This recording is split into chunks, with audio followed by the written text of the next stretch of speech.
This is the Tan Talk Radio Network.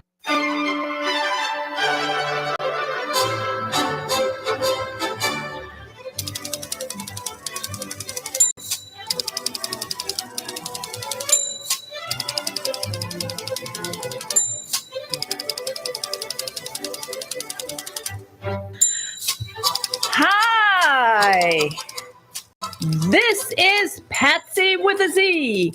Welcome to Joy on Paper, a program for writers and those who dream of writing, and for everyone who wants to know the story behind the book. Coming to you from glorious Clearwater, Florida, the perfect place for writers to write and readers to enjoy a good book.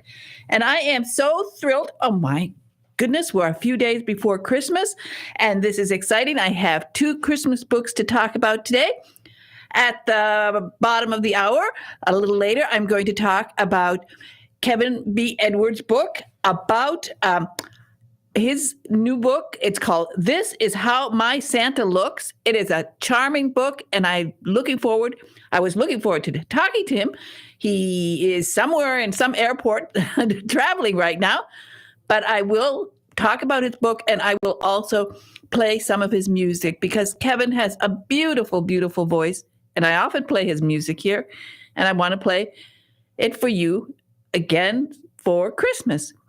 But right now, I get to turn to somebody who's got a heck of a sense of humor, and I think we all need that in these trying times.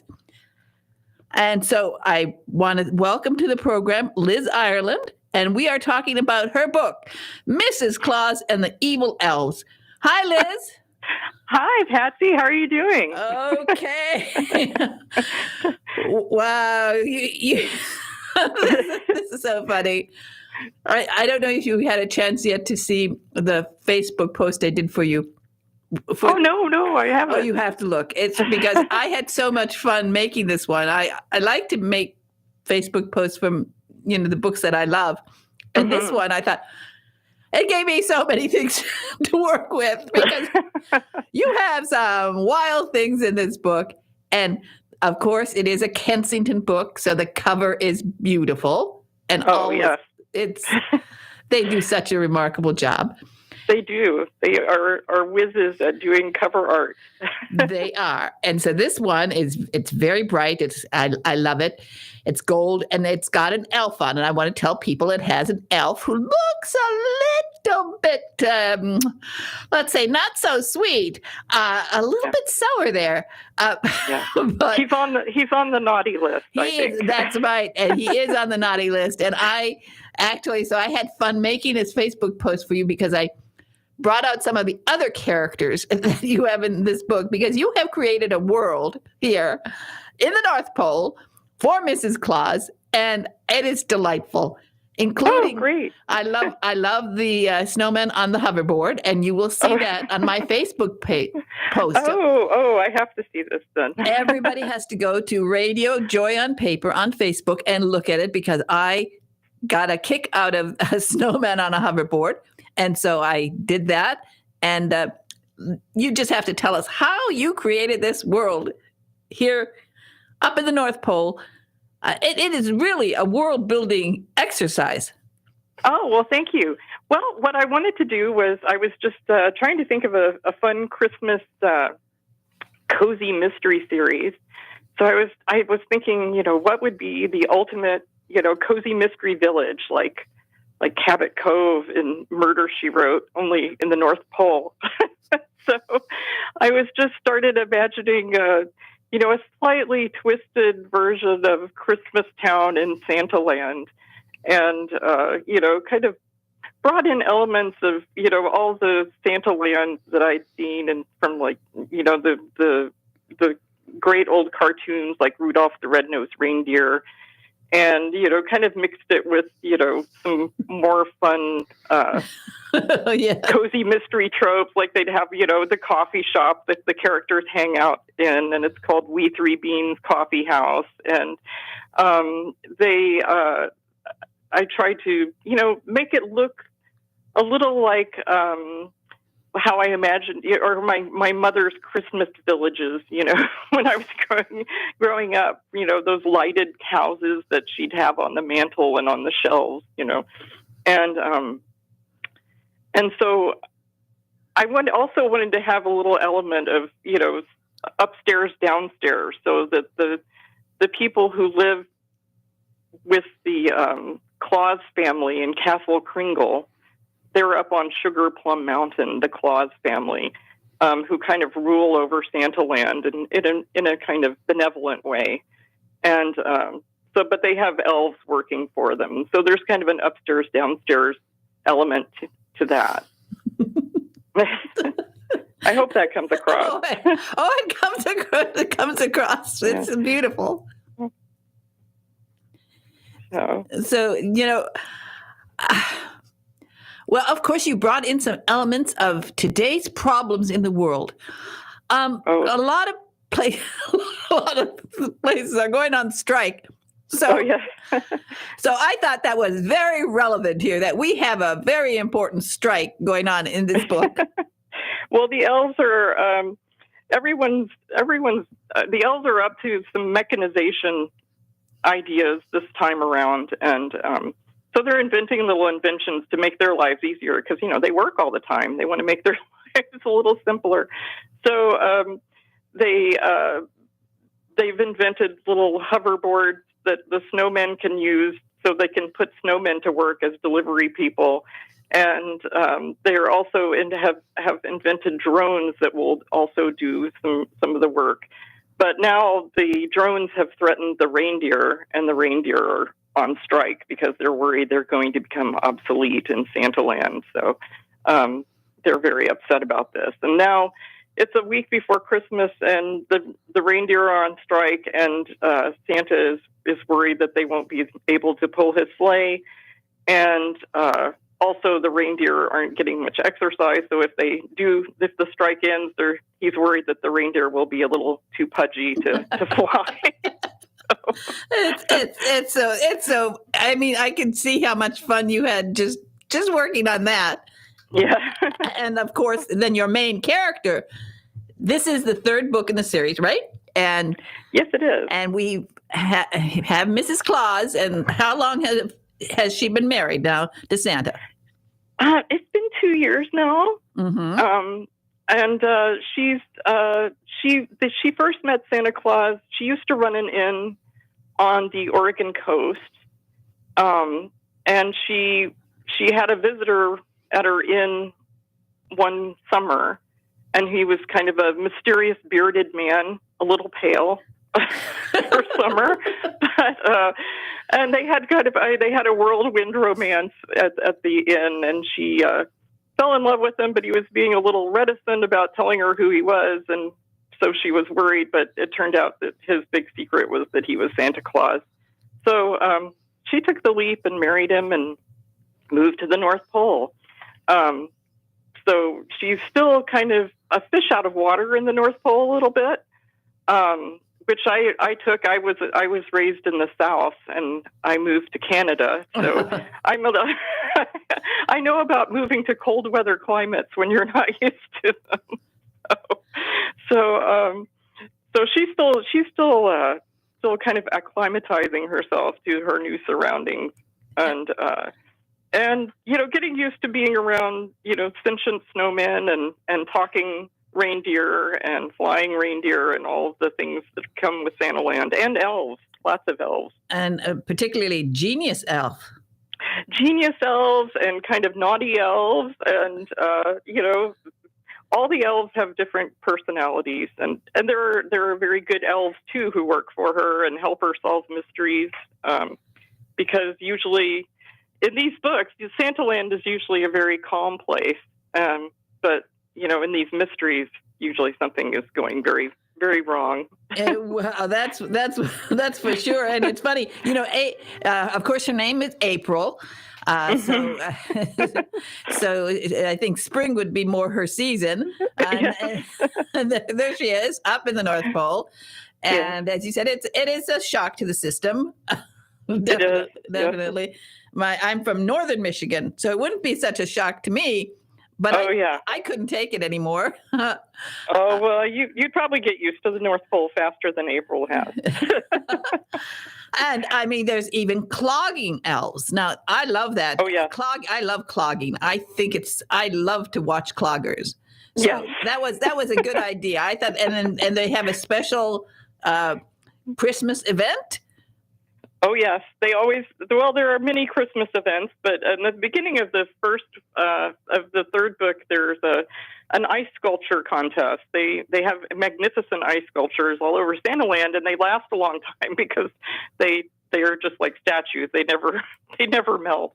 So, but there's an ice sculpture contest, and they're prefaced with music and elf clogging presentations, and the elf cloggers are sort of like the Morris dancers of Santaland. You know, they're very talented, but sometimes unappreciated by everyone.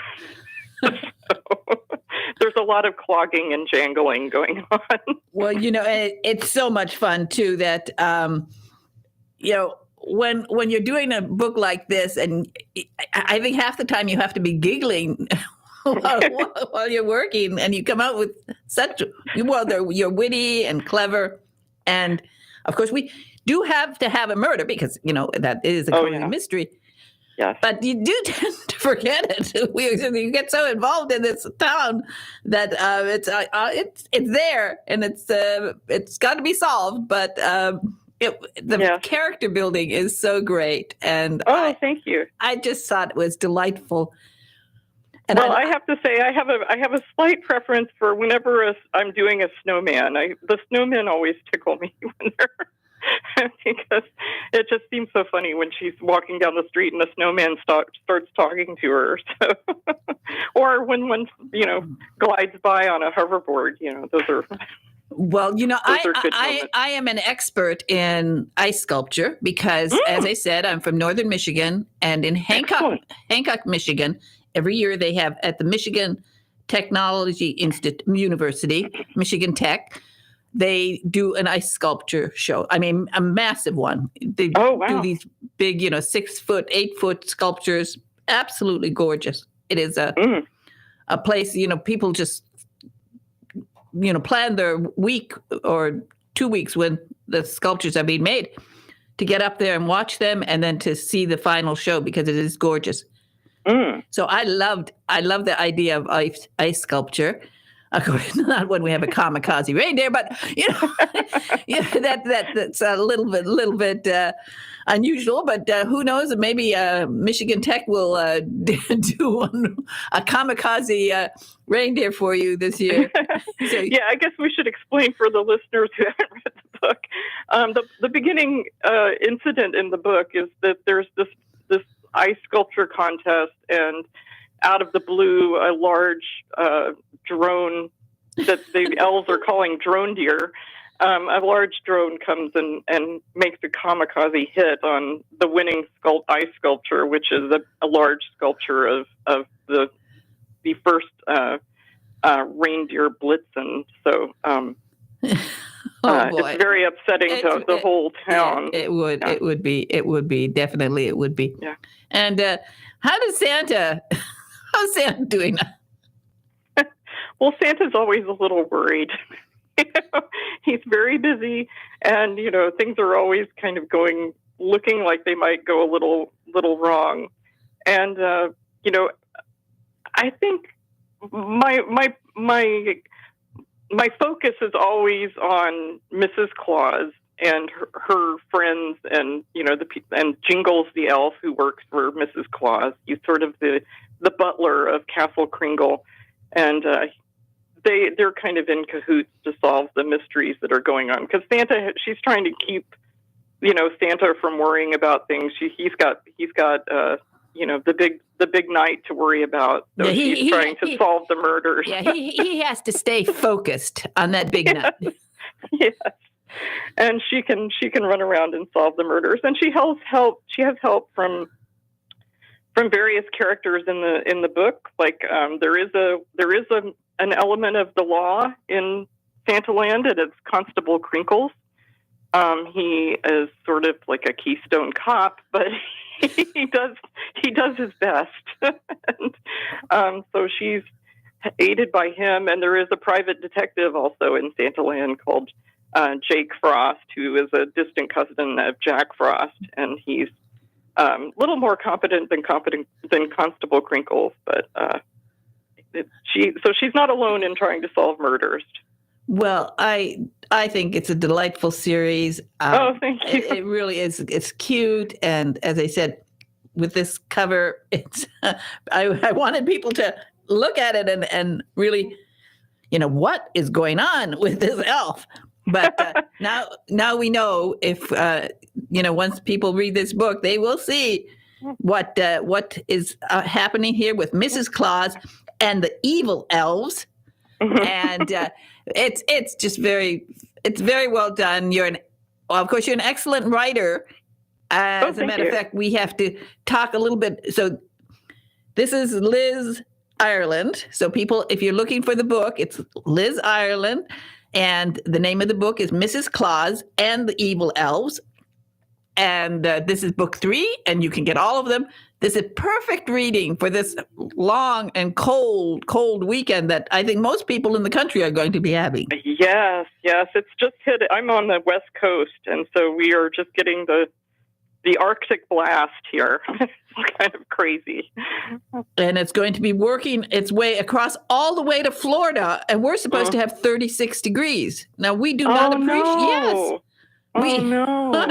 And that doesn't happen very often here. So it's going to be... Like the North Pole is coming down to you. That's right. Well, as long as none of those kamikaze reindeer come flying over my house, I will be okay. Although, maybe maybe the reindeer will come down. At least it'll be a little warmer here under the palm trees. Yeah. So you have so much fun writing this series, but I wanted to mention that you are also busy writing other things. Yes, I write. I've written over 40 books. I started writing romance, and I've written women's fiction and now mysteries.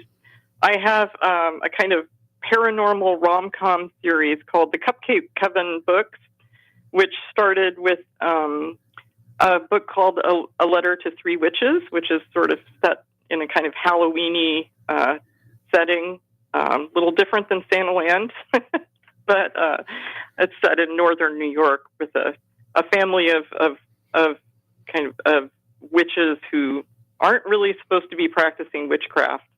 So that's their milieu. Well, as I said, you're a fantastic writer.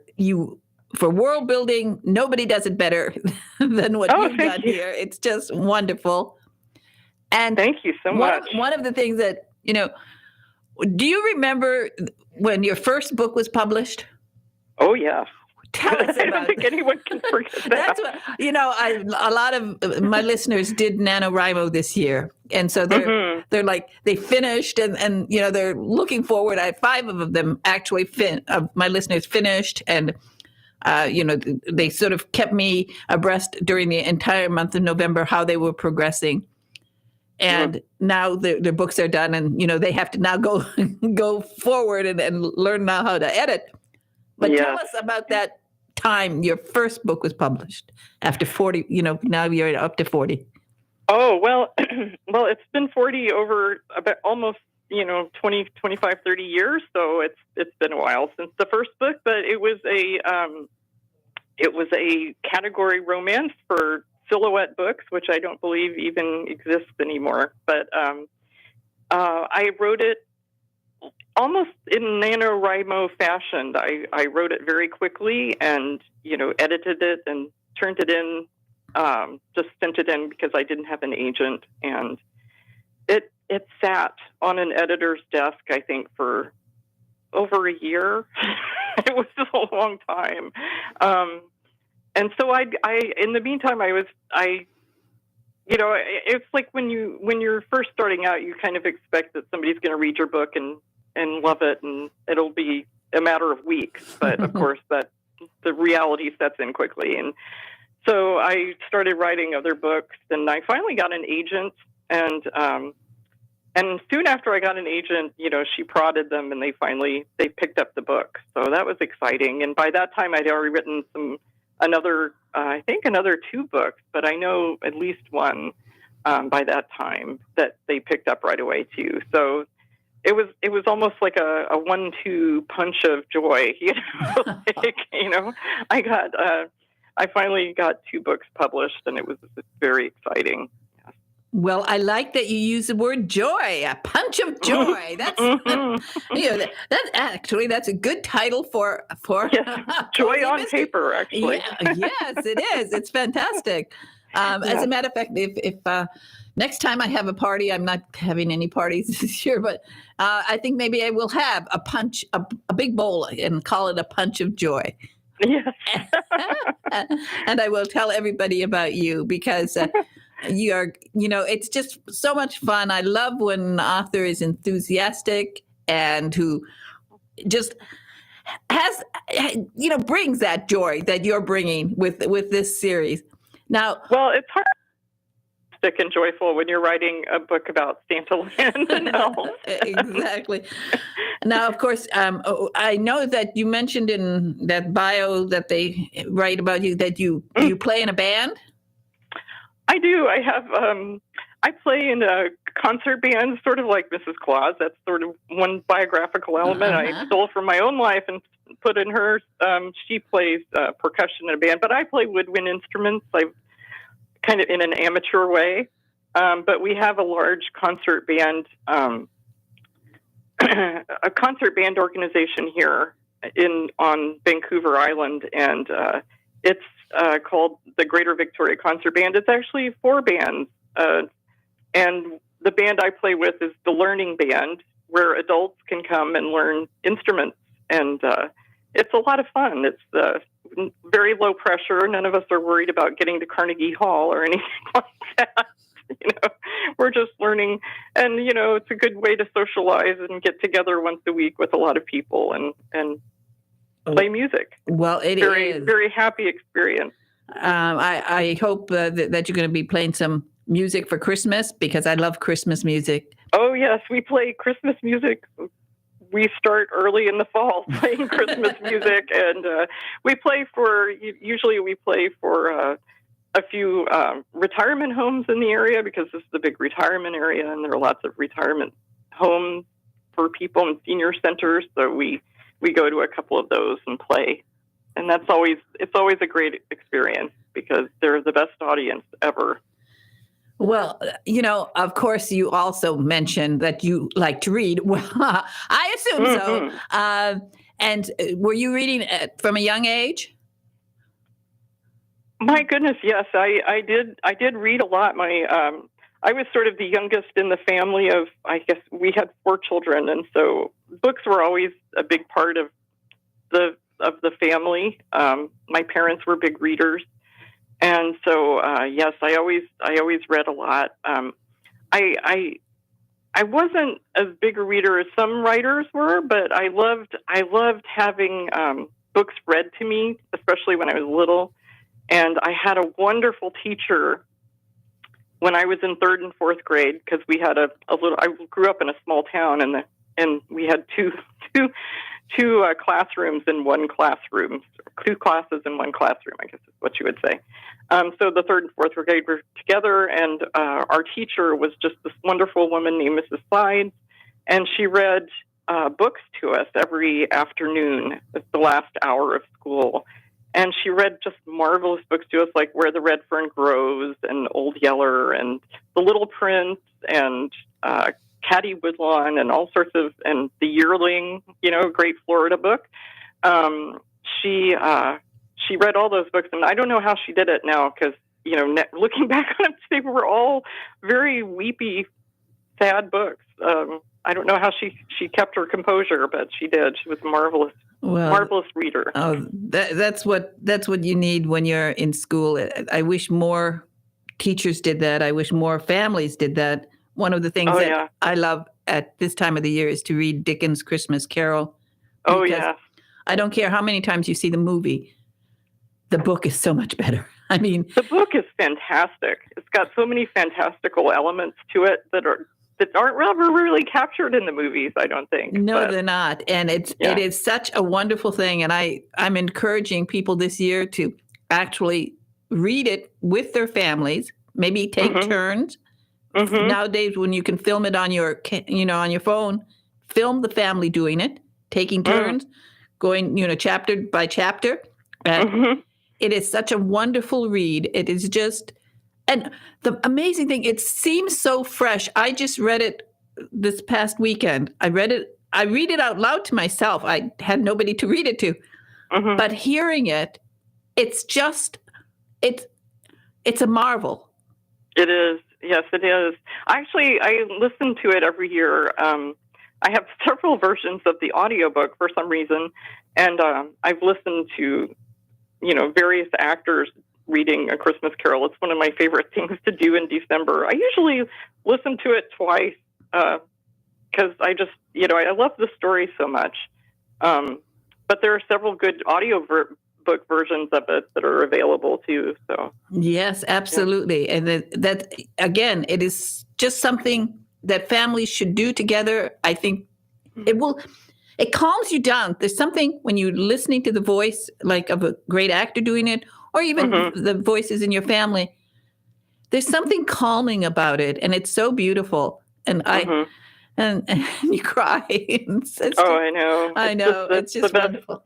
It's this great redemption story, And I'm doing, one of the things I'm doing a sort of a survey for a piece that I'm writing. And I'm going to ask you the same question I'm asking a lot of people now. When you, all of us who love reading, thinking about Pride and Prejudice, Jane Eyre, and Wuthering Heights, which of the heroes of the books did you, when you were young, did you like the most? And which would you like the most today? Darcy? That's interesting. Well, definitely not Wuthering Heights. Heathcliff? Yes, no. I'm not a big Heathcliff fan. I love that book, but I don't really see that as him as a romantic figure. He's kind of a nightmare. I did love Mr. Rochester when I was young. I especially loved it because they had this version of Jane Eyre that starred Timothy Dalton, and he was just so magnificent. But I think Mr. Darcy is probably the one. Probably my favorite. Yeah. He was always. It would always have been a tie, but now Mr. Darcy, yes, much better than all the others, probably. Okay, I'm checking around. I want to know what if women, who read it when they were young, if their attitude has changed. Probably. I've gone from the needle has moved from Rochester to Darcy.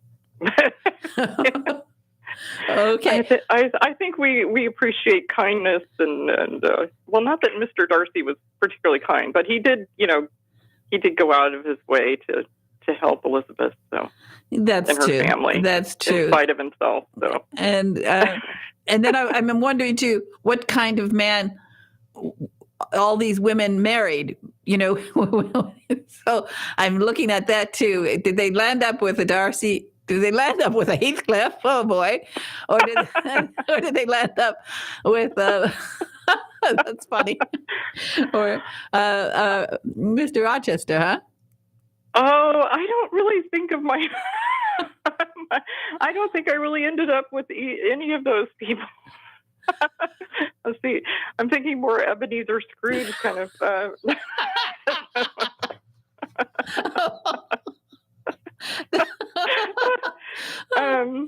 No, maybe Scrooge mixed with Darcy. I don't know. Oh, that's wonderful. I love that. Liz, you're funny.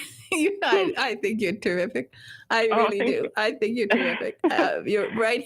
And it comes through in talking to you too. You're just you're charming and you're delightful. And the book is great. And it's called Mrs. Claus and the Evil Elves. And it is book 3 in this wonderful series. When you read this one, you're going to go back and get the other 2 and just get cozy this weekend and read and have some hot chocolate and some ice cream, because we have some ice cream in this story too. Oh, yes. There's ice cream. There's eggnog galore. Okay.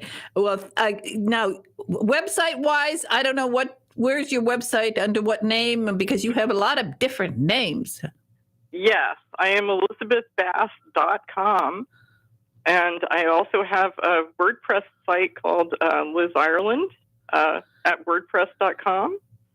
And I'm on Twitter at Elizabeth Bass, B-A-S-S. That's my Like the last fish. name. Like the fish. She's or rather, the shoe. She's rather fishy. And one of my favorite fish, in northern Michigan and Lake Superior, we have the best bass. Do you? Oh, my goodness. We would go, that's the one that I always wanted to catch, because when you catch bass and then 10 minutes later, you're frying it on a frying pan on the shore of the lake. Wow. It is the best. So it's easy to remember. And there's something fishy about Liz Ireland. She has an extra name there. Yes. And I'm also on, Facebook and Twitter, and you under Liz Ireland author and Elizabeth Bass. Okay. And I'm sure with Kensington, it is probably in Barnes & Noble, because I love Barnes & Noble, and they will have it there. And of course, you can order it online. Again, Liz, thank you so much for being on Joy on Paper today. It has been a joy to talk to you. Oh, it's been wonderful. Thank you, Patsy. Okay. And Merry Christmas to everybody who's listening. Thank you. And Merry Christmas to you and to all your family. Bye-bye Thank you so much. Bye. Bye. Okay, we're going to play a book buzz from Devon Miller. Oh, no, that's okay. Let's go ahead straight to commercial, because I have to talk about Kevin B. Edwards when I come back.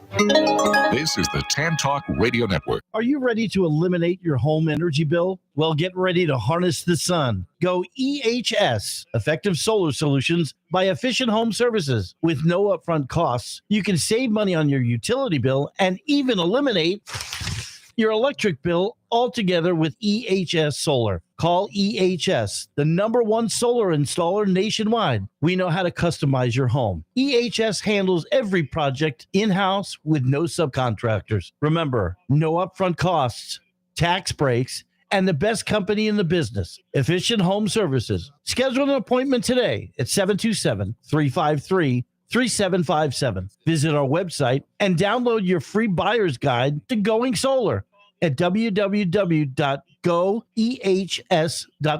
Go solar, go savings, go EHS. Call 727-353-3757 today to talk to our experts.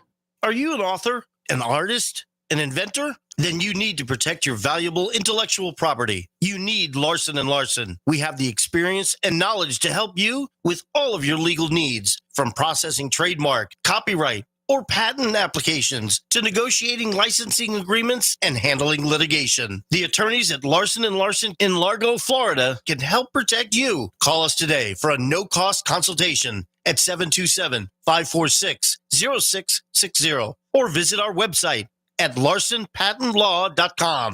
Do you dread being called on to speak at meetings or family functions? Have you envied those who can sway an audience with well-chosen words? Do you know that people who speak well earn more money, earn more recording careers?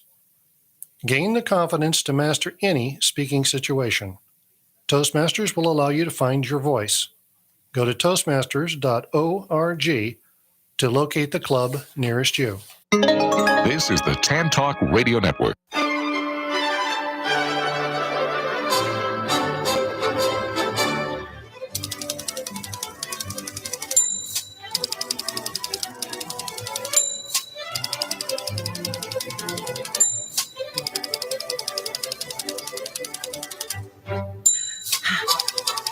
Hi.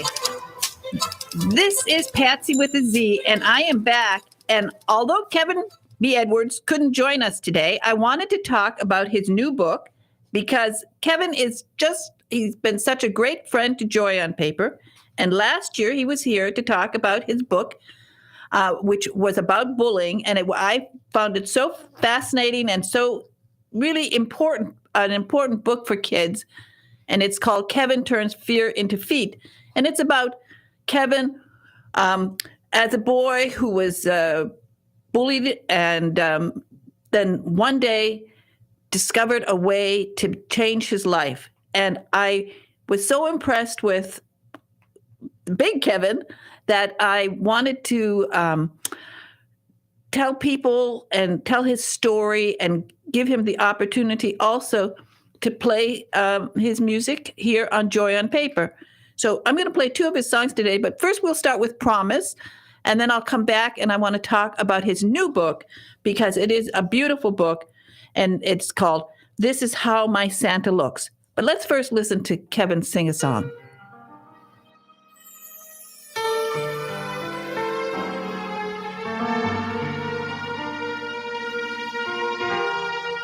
Lord, you kept your promise to me. Lord, you kept your promise to me.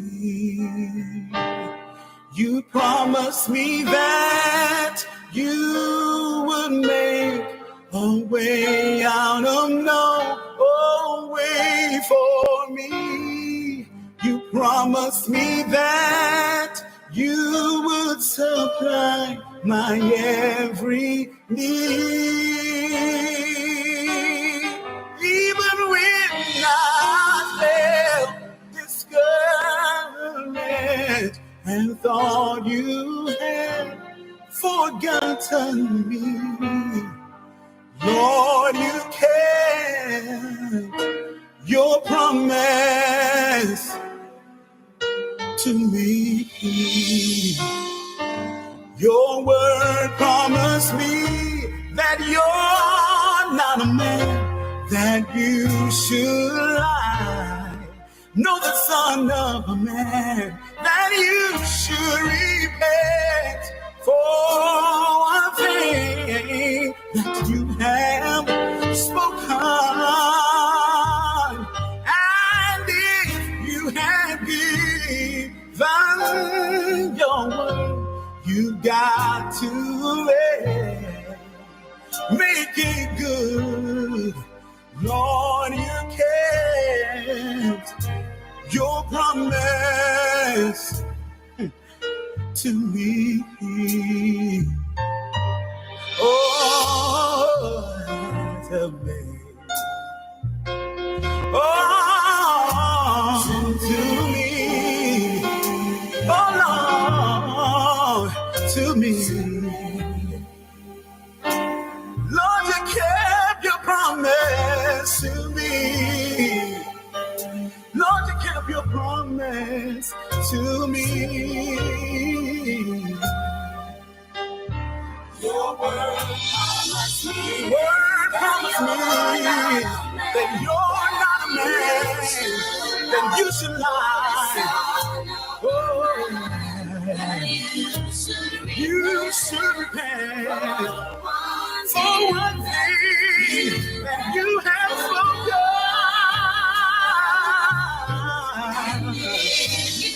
And if you have given your word, Lord, you gotta make it. Lord, you gotta make it good. Lord, you gave your promise to me.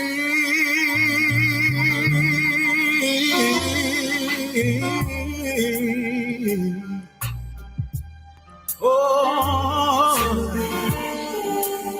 Lord, you spoke to me and said, yes, that you were gonna heal me. And Lord, Oh, this is such a lovely song. And Kevin has such a beautiful voice. and I wanted to talk today about his book, This Is How My Santa Looks. It's a lovely story, charming story about a first grader named Sydney at Shady Grove Elementary School who questions the color of her classmate Justin's Santa. Well, in this day and age, we welcome the diverse and open understanding of that we're all the same, and it doesn't matter what color we are. And I was so happy when I got this book, just like I was with Mina Harris's book that I spoke about on Tuesday, because it is so important that we understand that, diverse books about people of different color are so important for us to read nowadays, and to just find the joy in being good to each other. And I was particularly taken with Kevin's book because he's a loving person. He's a giving person. I know that he's given a lot of his books to hospitals. And I want so much for people to think about this week. Now you have a few more days here that you can order books directly from Amazon or Barnes & Noble and play Secret Santa or Secret Mrs. Claus and send a book to a kid in a hospital. Devon Miller, who does the book buzzes for us, spent time in a hospital when he was a kid. So he knows the importance of books for children, especially at this time of the year. So if you have, I know everybody is tight with money. It's not easy, but there are so many of these lovely, charming books that you can get, and there's a diverse range of them. This one is great, and all you have to do is go right there to Amazon or Barnes & Noble and have a look. Find a book that you think a kid in a hospital would love and send it directly to a children's hospital near you. Or here in our area, we have John Hopkins Children's Hospital, and also there's St. Jude, and there's Shriners. So all you have to do is call them up and say, tell me what address and where can I send it, and just send it directly and play that Secret Santa, because one of the most heartbreaking things, if you've ever been to a hospital at Christmas time, either to a seniors hospital or to a seniors community or to a children's hospital. And I did a lot of that when my boys were playing music, and we would do all the time. We would do concerts in hospitals. And it's heartbreaking when you see children who are suffering and they're frightened and they're spending the holidays in the hospital. So a book will, and nowadays, of course, the fact that I think people still in hospitals are not sharing books anymore. It is a book that they will be able to keep and take home with them. So please play a Secret Santa, play Secret Mrs. Claus, and send a book to somebody today. The books range, you can get, books from $3.99 up to $18.99 or whatever you can afford. One little book, and if you're a Amazon Prime member, they ship the books free. So just do it, and it will make you feel good. And as I was talking to Liz Ireland, I hope that all of you will also think about just doing something special, like reading the Christmas Carol with your family. And I'm going to play a song, and the Army song. I want to play that for my dad right now. I'm going to play that, and then I'm going to talk a little bit about my dad, because I know where he was exactly today, 78 years ago.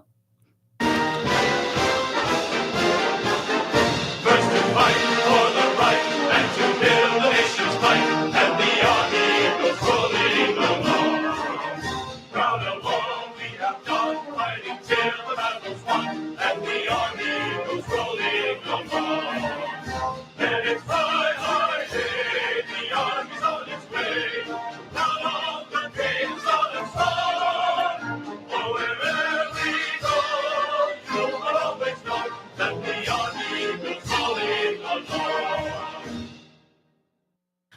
as I said, 78 years ago today, I know exactly where my father was. As a matter of fact, I have probably stood exactly on the spot because he was able to describe where he was during the Battle of the Bulge. You know, I was so disgusted, actually, that when we had Pearl Harbor Day just, a few weeks ago, nobody really, none of the news stations, other than one or two, covered the anniversary of Pearl Harbor. And I doubt if any of them are going to be covering today the 78th anniversary of the Battle of the Bulge. The Battle of the Bulge, it's, we have the war in Ukraine right now. And people, we always talk about, are we going to learn from history? The Battle of the Bulge started on December 16th, 1944. It lasted for 1 month, 1 week, and 5 days. And it was horrific. People do not remember, and no one talks about it. And I think this is the kind of thing that, if they're doing anything in Congress, somebody should be standing on the stairs and talking about it today. Because only 1% of those people who fought in the Battle of the Bulge are still alive. And I don't think they're being honored, and their family sacrifice isn't being honored. Because it was horrific. It is something that we should remember. There were over 19,000 killed, 47,000 who were wounded, and 23,000 who we don't know. Their bodies were never even found again. So this was terrible. And it all happened in 1 month, 1 week, and 5 days. We lost 1,000 aircraft in that one short period of time. Think of that. 1,000 airplanes were shot down. And those brave and wonderful pilots and their crew were killed. Most of them were killed because they landed up crashing into the Ardennes forest, which is, at that time, it was frozen. It was ice. The reason I know where my dad was is that today, which is December 22nd, 1944, his feet were frozen. And it was pretty horrible for him. But he had to continue because this was only a few days into the Battle of the Bulge. And he had to continue on these horrible frozen feet. And it was something that he never forgot because he was always in pain for the rest of his life. And the gift that we always gave him for everything, in December, for his birthday, for Valentine's Day, we always gave him expensive socks, the softest socks we could find and that we could afford. And when we got older and we could afford cashmere, he had cashmere socks because his feet were always in pain because he was in the Battle of the Bulge. And, all of you out there, you had family who were in World War II. You had family who suffered. And if you don't demand from all of our politicians that somebody remembers these people and somebody remembers this sacrifice, because obviously we don't learn, or we wouldn't be involved in the Ukraine today, I don't think. But I want to also just think of this number. In the 1 month, 1 week, 5 days, the United States lost 900 tanks. 900. And all of these men who were killed. And I think, it's time, just take a minute to think about them. And so I'm thinking about my dad, who was called Big L, because he was always the first to walk in front of his troop. And he would turn around and he would say, "No danger." In other words, he wasn't blown up. And his guys loved him. And he served under Omar Bradley, who he loved. But I just wanted to talk about that. And I wanted to say one of the wonderful things, my father was very silly. He looked like Jimmy Stewart. And he and my mother were always clowning around. And I want to play this on my way out today. This song that he and my mother sang at a VFW show one year, right here around Christmas time. And it was a show they put on. And I think he would like to hear this again. So I'm going to play this on the way out. And this is the Bing Crosby, and it's a funny song. And my parents were funny and went to the VFW almost every week and went dancing. And so I hope that we can cue that song up, because it was cheerful, even though it was a rough time in the Army and his feet hurt, but he still managed to be a good dancer. And so I'm going to see if that we have it, but it was and it's another Army song, and I love to think of him and my mother.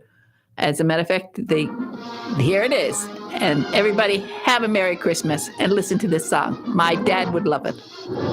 When I was mustered out, I thought without a doubt that I was through with all my care and strife. Oh, well, I thought that I was then the happiest of men. But after months of tough civilian life, gee, I wish I was back in the Army. The Army wasn't really bad at all. 3 meals a day, 3 for which you didn't pay. Uniforms for winter, spring, and fall. There's a lot to be said for the Army, a life without responsibility. A soldier out of luck was really never stuck. There's always someone higher up where you can pass the buck. Oh, gee, I wish I was back in the Army.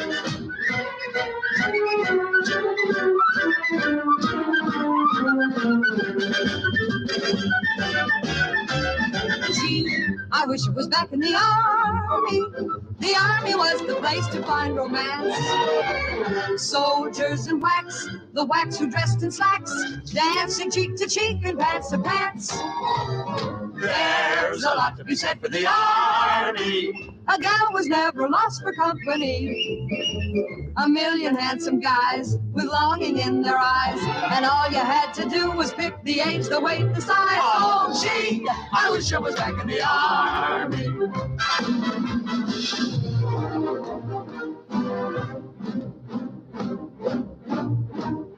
Gee, I wish I was back in the Army. The shows we got civilians couldn't see. How we would yell, hey, for Dietrich and Cornell, Jolson, Hope, and Benny, all for free. There's a lot to be said for the Army. The best of doctors watch too carefully. A dentist and a clerk, for weeks and weeks they'd work. They'd make $1,000 job and give it to a jerk. Oh, gee, I wish I was back in the Army.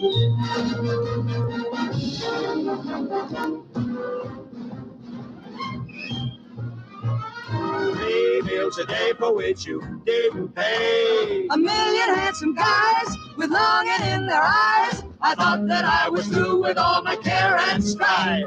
But after months and months of tough civilian life, oh gee, I wish I was back in the Army now.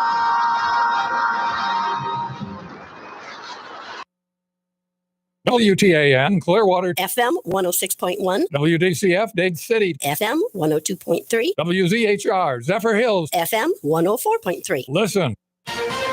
This is CBS News on the Hour, sponsored by Rocket Mortgage. I'm Deborah Rodriguez. A massive winter storm that's snarling the roads and shutting